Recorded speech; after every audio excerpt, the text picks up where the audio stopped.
فواد بھائی ایک تو یہ جو بات کر رہے ہیں 1+1 ہم بات کرتے ہیں نیوزی لینڈ ورسز انڈیا کے بارے میں, لیکن ہم بات اب چونکہ عمران خان کا ذکر کیا, 92 ورلڈ کپ کا ذکر ہو گیا, I want to go back to that. لیکن جب being the prime minister of Pakistan ہم نے دیکھا کہ پورا سسٹم بدلا گیا, اور پھر ہم نے دیکھا کہ جس کلب کرکٹ کی ہم بات کر رہے تھے اس کو ایک دم سے ختم کر دیا گیا, تو ایکسپیکٹیشنز اس وقت بھی بینگ دا پرائم منسٹر ان سے بہت زیادہ تھی. لیکن اگر یہ روڈ ہوگا میرا کہنا کہ کافن میں نیل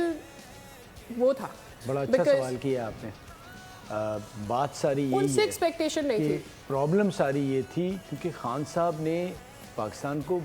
جس لیول پہ بھی ریپرزینٹ کیا, بٹ انہوں نے بھی پاکستان میں زیادہ کرکٹ نہیں کھیلی. ٹھیک ہے, انہوں نے پاکستان میں اتنی کرکٹ نہیں کھیلی, انگلینڈ کھیلی, آسٹریلیا کھیلی, تو کرکٹ کھیلنا اور کرکٹ چلانا بڑا رمیز راجہ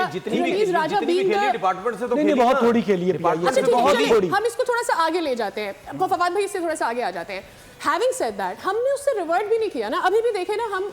ہم جو چیز اڈاپٹ بھی کرتے ہیں ہم اس کو لے کر نہیں آگے جا پاتے. جو بھی چلانے والے آئے ہیں نا, میں آپ کو بتا دوں, ہم اب 90s کے دور کہتے ہیں بہت بڑا تھا, جو اس وقت چلانے والے تھے نا ان کو کریڈٹ اس لیے جاتا ہے کہ انہوں نے وہ ڈپارٹمنٹ کا اسٹرکچر بنایا, کاردار صاحب تھے, باقی سارے ساتھ آئے, ساتھ ساتھ کلب کرکٹ ہوتی تھی,